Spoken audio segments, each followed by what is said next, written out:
Hello and welcome to Freedom Gulch podcast. This is the 17th episode. Today I'm joined by Michael Pickens and Dude, Andy. We'll be talking about various issues such as the Donald Trump transition, different cabinet picks, tweets he's been draining the swamp. Yeah, draining the swamp. Back up, Drain right? the swamp. Different Lock tweets that he's been tweeting, flag burning comments and such. We'll also be talking about the Stein recount and fake news, and as well as Fidel Castro.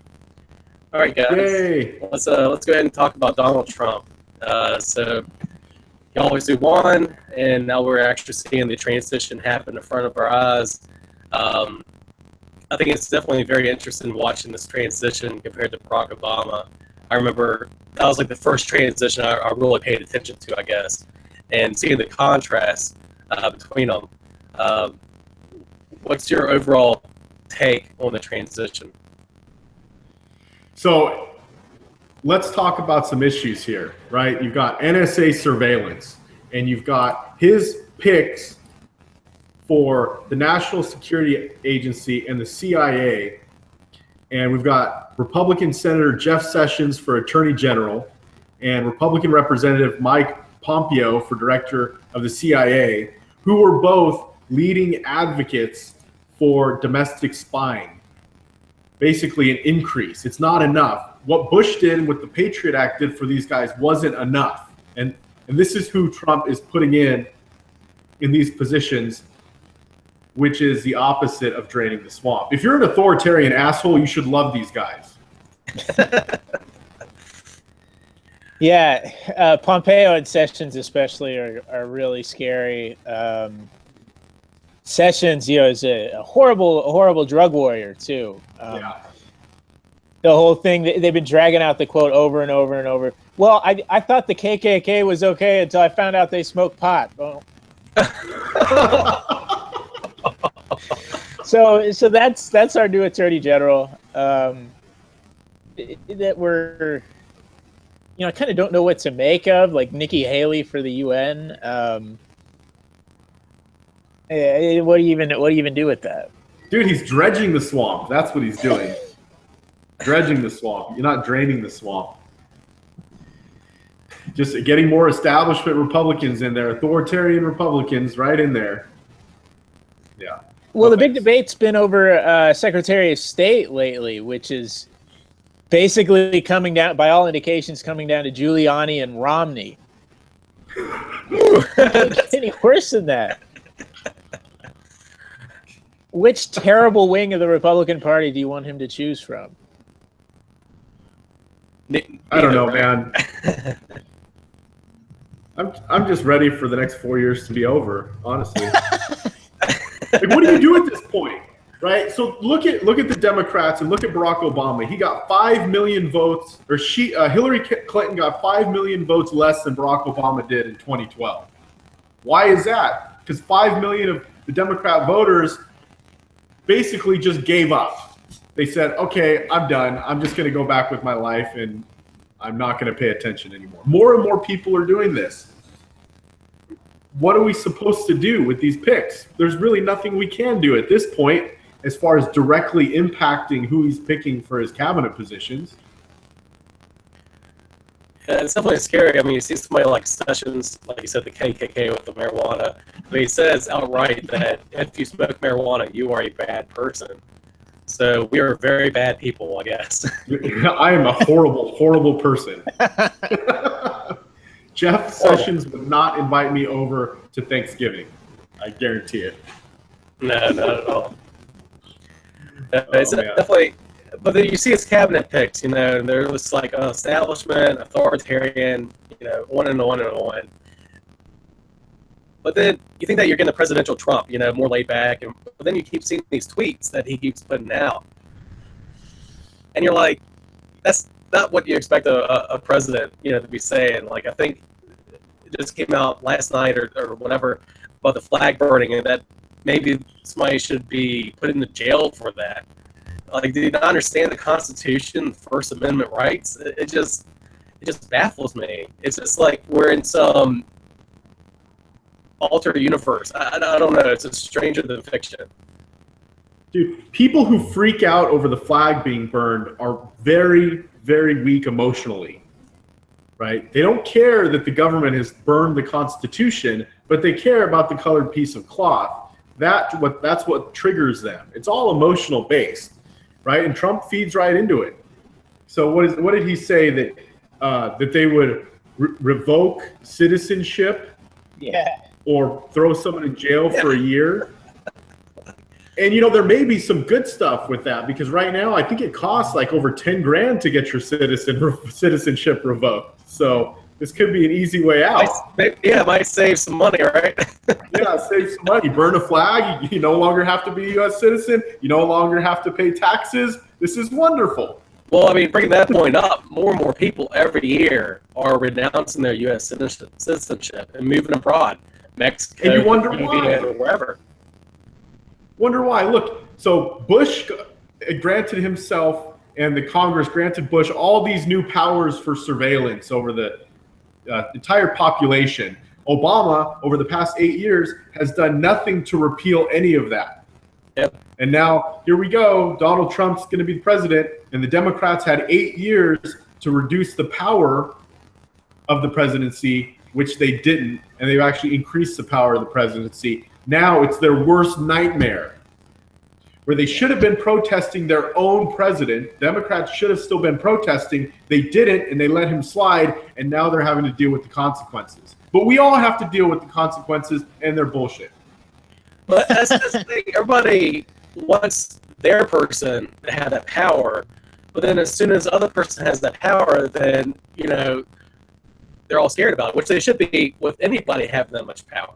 Yeah. But it's only when their opponent, whether they're the blue team, the red team gets the power, whatever, then they're scared. Of course, one side effect that I am looking forward to is maybe the anti-war left, which has been quiet the last 8 years. Maybe they'll come back up. Maybe they'll have a voice again. Yeah, I saw Cindy Sheehan put up a blog post recently. Cindy Sheehan, whose son was killed in Iraq and camped outside of the Bush Ranch for a long time, and she said, "Look, all these protests after the election have just confirmed that everything in the lead up to the Iraq War was anti-Bush and not about the war at all." So we'll see. There are developments in the world, like Aleppo about to fall. It's going to be a lot harder for. Wait, what? What's Aleppo?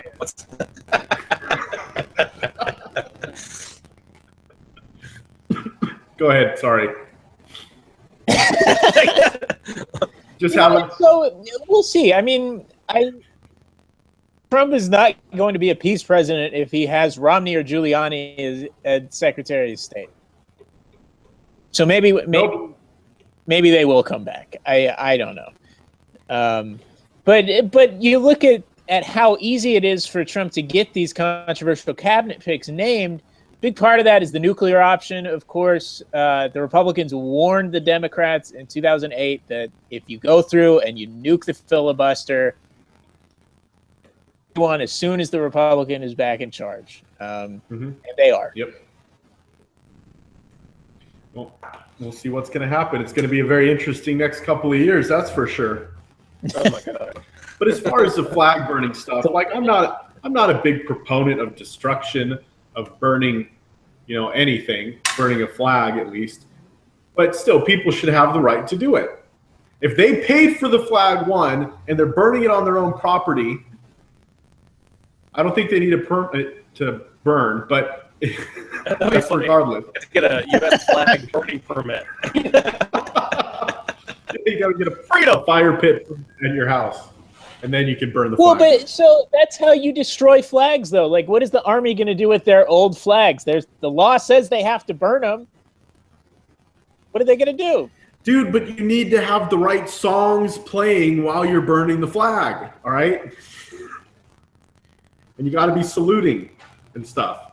The flag made in China, right? But the same people that talk, get all emotional and bend out of shape over the burden of the flag are the same people who wear American flag shirts and bikinis and all this other stuff, which is supposedly not supposed to happen with the American flag. And I just think I don't know, man. Those American flag bikinis are on point, bro. Don't mess with I'm not complaining about that. I'm just trying to point out that they're the same people who would wear or put the American flag on stuff that's not supposed to be, and it's against the whatever the manners towards the American flag. It's just so hypocritical. I know. And what if they spill ketchup from their hot dog while they're at the barbecue? Or what if they take their shirt off or their bikini off and it touches the ground? It's flags not supposed to touch the ground. So blasphemy. We should deport those people too. Yeah, maybe we should burn their shirts and their bikinis. Oh, jeez. Oh, yeah. This is going to be an interesting 4 years. I don't know what to expect. Maybe that's what Trump's trying to do, There's crazy stuff happening. I would have never thought that Jill Stein would have sold out to Hillary Clinton. I would have never thought that. Yeah, and it's just crazy. It just gets crazier. This election season just gets crazier and crazier. It really doesn't make any sense. Like as far as I can tell with the Jill Stein thing, there's three scenarios. One, she actually thinks that there was fraud and this is going to change something, which is unbelievable. Two, she's like cynically raising funds, knows it's bullshit, and is raising just to personally enrich herself and build a list that she could sell. Or three, there's somebody else who's pulling the strings behind the scenes and she's agreed to it. And two. Well, she barely raised $3 million for a presidential campaign, and she's already raised $4.5 million for a fucking recount. But it's crazy. Isn't this the MO of the Green Party? Hasn't Ralph Nader and other past Green Party people done recounts as well? I don't know. I don't know the history. I don't know. Did Nader do what in 2000? I mean, there were recounts anyway in 2000. I want to say that there was a recount done by a Green Party candidate. But I just think it's kind of funny, her very vague language, like this money is not guaranteed to be used for the recount and that it could be used for this. And so essentially the $6 million, whatever amount of money it is now, like she could just use for personal use or to fill her political coffers. Election integrity efforts. Yeah. It's just yeah, Nader did the recount in 2000. Oh, wow. That's so maybe they just called up their buddies again. Yeah, Ralph Nader of 2016. That's what they're calling Jill Stein. The Ralph Nader of 2016, cashing in on the Clinton campaign. I just want to reach out to all my green friends and just be like, hitching your wagon to the Clintons does not go anywhere. Like, we learned that this year. We know. And now they're completely done. Like, it makes even less sense than Bill Weld. How about we start a fundraiser? There's no chance at an ambassadorship now. We can fill our personal coffers up. It's crazy, man. It is. I have no idea what to make of it. Last I saw, I think she was going to get the recount called in Wisconsin, but she was probably going to miss in Michigan and Pennsylvania. And Michigan, you have to like prove that there's fraud in every single county before they actually call a recount, and so there's no chance that happens. Yeah, I saw some like the Wisconsin officials said that they're doing the recount, but they don't expect anything to change the outcome, and so it's just a stunt. Maybe it's sucking up to the Clintons. Who knows? Or maybe it's just personal enrichment, filling up her bank account, or at least the Green Party's bank account. I don't know where exactly those funds go. How? So I don't know that. Is the Green Party involved, or is it just the Stein side of things? I'm not sure. Why don't you go donate, and then you should see what organization you're donating to. You got to donate to figure out what's in it, right? Yeah, exactly. You got to pass the bill before you can, before you read it. So you got to donate before you find out where it goes. It's bizarre. It's 2016. And then, of course, Gary Johnson. Has anybody heard from Gary Johnson since Election Day? Dude, he was finally going on a bike ride. he finally made a post on his Facebook page on Thanksgiving. Like the last one was on the 9th on election day, and then he made another post. Was it just wishing everybody Thanksgiving? Or? Sitting on his couch, eating Ben and Jerry's ice cream, just smoking pot. Yeah, I saw him. Some interview. He said he was never going to watch the news again. Did you watch the news to begin with, or like? So RT on election night, they were playing the top 10 most important things that have happened through the election cycle. Number 7 was Gary Johnson's Aleppo moment. Oh man! And they just kept playing it every half an hour. So, since we're talking about Gary Johnson, what do you think that Gary Johnson's success was purely because of the 2 most hated candidates in history, or do you think that? I don't think purely is fair.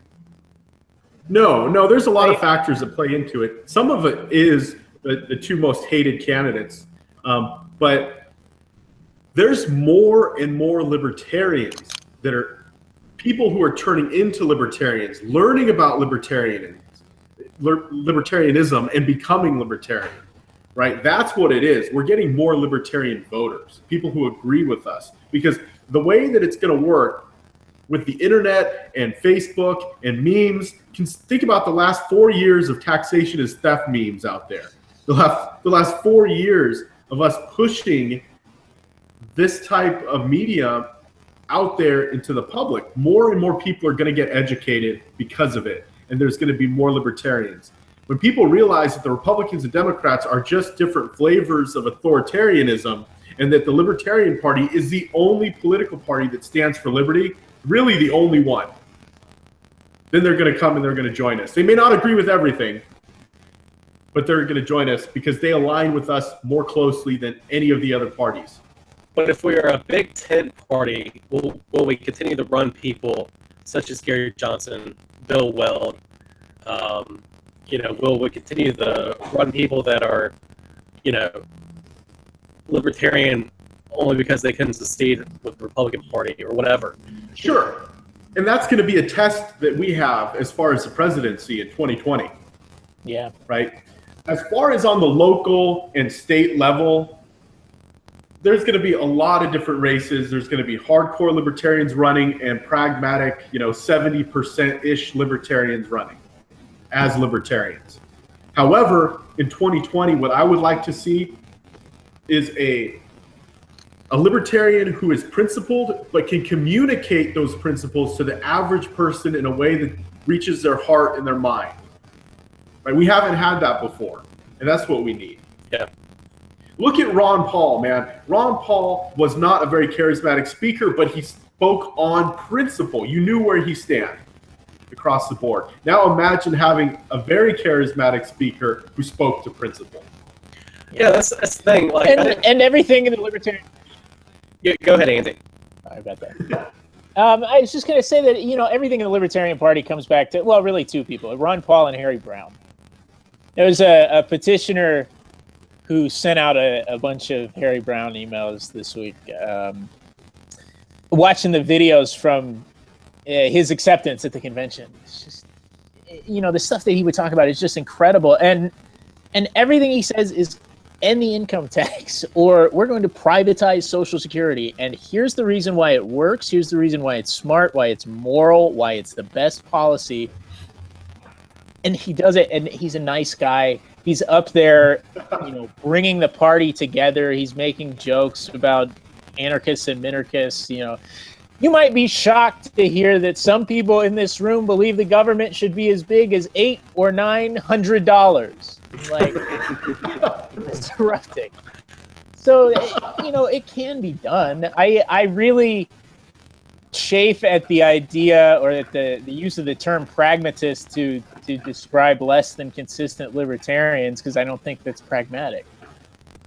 No, I think that's more of a moderate type approach, right? Or that's centrist type approach. That's fair. But I like to call myself a pragmatic radical libertarian. I want to take steps in the right direction, but this is what I believe in. Right. That's what, talking about like Ron Paul, who imagine brought a lot of us over to this libertarianism. He wasn't a great public speaker. He wasn't very refined or anything like that. But you knew where he stood. And not that I agreed with him on everything either, but you knew where he stood, and he would say stuff that just rung true. Like he just would say it, he meant it, and that's where it was. He didn't care if he got booed by a whole audience or not. He didn't pander to anybody, and that's what Rand Paul, who has some good stuff going on. Like you see him doing the filibuster, and he has some good stuff like criminal justice reform. But watching his presidential, running for the presidential race, it just felt like he was pandering and like he didn't want to stick to his convictions. Of course, he may not be as, have as many convictions as Ron Paul does. But it's just very disappointing when you see somebody that's kind of, moderate in their speak, or they want to pander to the audience that they are in front of. Yeah, I think that people just see through that, and they resent it. Just be honest. We can't beat the old parties at that game. We don't have the resources. We don't, for the most part, have the experience. We can't beat them at that game. So we got to do it the right way. Rothbard talks about how the communists, the Bolsheviks, they got their start robbing banks because they were expropriating the capitalists, and that was consistent with their ideology, and that's part of how they were successful. We've got to be individuals and think about incentives and the way that the world really works and human action really works. Have you read that book? Have you read Human Action? It's huge. Yeah. It's the big book. Yeah. Yeah, there's a lot of books I need to read. I got a huge queue, but I keep getting further and further and adding more books to the queue. Well, we're through the election. Time to read now. Yeah. Exactly. I read 3 books this past week. None of them on politics. Being so productive. Yeah. So working on the Tessa Raimondo. Reclaiming the American right. Right.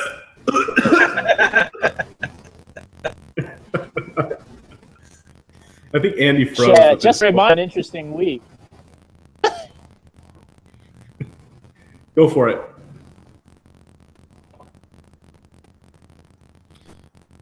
You there?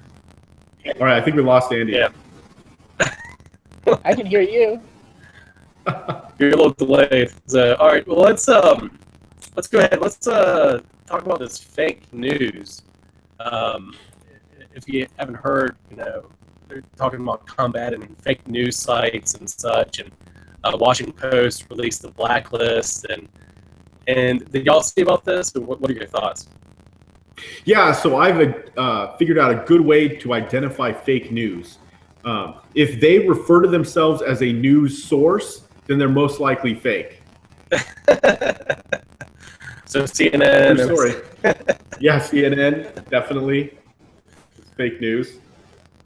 It's all propaganda, man. It's all propaganda. Everyone has an agenda, especially journalists. There's no such thing as a non-biased journalist anymore.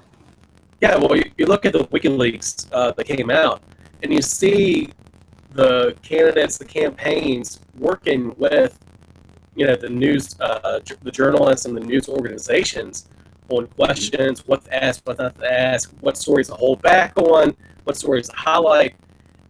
And it's just like crazy that not many people talk about that you actually see behind the curtain, and it's just as ugly as you thought that it would be, with them working together.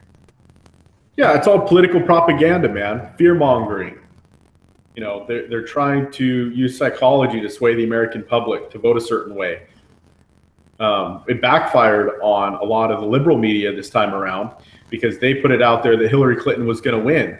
And I think they really did themselves a disservice by doing that. If they were smart, they would have said that Hillary Clinton is losing, because then all the Democrats, that gets people to get out and vote and think, well, shit, if Hillary Clinton's losing, we better go out there and vote. And I think it helped Trump's people, even though Trump lost the popular vote by like 2 million, right? Yeah, I think it's 2 million or so right now. Yeah. Well, but anyways, according to Trump, minus the illegal alien votes, which is several million supposedly, that I think if there would have been that big of a scandal, that many millions of people, like, they couldn't be able to cover that up. I think that's a little ridiculous personally. I think you definitely could have some small time, fake, votes or whatever. But I think to say that 2 or 3 million votes were illegal aliens is a little outlandish personally. Yeah, I think the whole election is ridiculous. Yeah, well, it is, but yeah. So what was it? Facebook's going to be doing some censorship, or Google, so you can't find them in the searches for these supposedly, fake news sites. And I think Washington Post had the blacklist, which I think Reason was included on the blacklist, which is ridiculous. And I think other more conservative, I guess, leaning news sites and organizations. Anti-war org.com was included.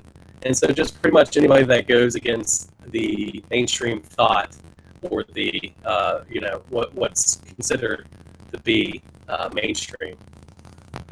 If you don't pay the right people, you're not considered valid. Right.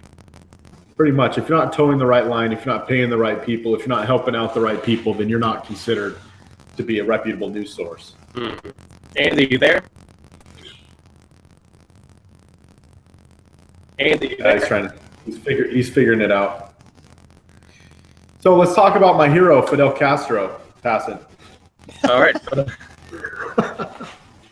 Yeah, Fidel Castro. So, not like many dictators, he actually lived a long life, 90 years old. He died, natural causes, which is not a way that you see many dictators go.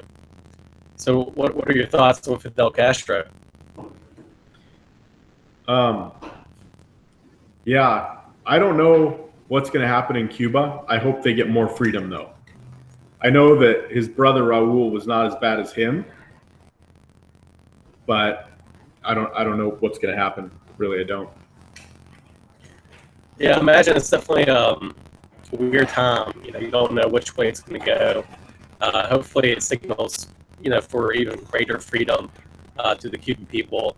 I've met several Cuban people, got to know several Cuban people, especially working at Rosetta Stone, a lot of Spanish-speaking people. And a lot of people that came from Cuba, or their parents came from Cuba, and just hearing about what they had to go through and what they had to go through to get here, it's just, I just don't understand all these people that look up to Fidel Castro like he was some godsend. He was a dictator. Maybe he wasn't as bad as Mao or Stalin, but he still was a horrible dictator, and imposed a lot of horrible things onto his people. Yeah. Yeah. Part of the reason that Raul's been a little bit better is that he's been privatizing a little bit and allowing these little of market to come in. That's the thing. I mean, socialism always fails. It cannot work. So you have to assume that things will get better in Cuba, even if maybe they get worse first. I mean, it's sad. I don't like dancing on anybody's grave. He was a bad man who does not deserve that from anyone. So let's talk about some exciting stuff, man. You guys got candidates rocking and rolling in Virginia? Yeah, man. Let's not talk about dictators. Yeah, so we're getting ready to go. At this point, most of the recruiting has been for the state house. Oh, yeah. One local in there. I just talked to Michael Miller, who's running for delegate, I believe, in the 35th. We love Michael Miller. Yeah, that's awesome. And yeah, you guys have a meeting coming up soon. Yeah, I was giving him some advice. You guys got some exciting races, man. I remember going out there earlier this year. And you guys are going to have a kick-ass election season. Yeah. I'll tell you, a lot of the people that were in that are either running or taking on leadership roles. Perfect. If they hadn't already. Yeah. So we're very excited about Michael up here in Nova by me.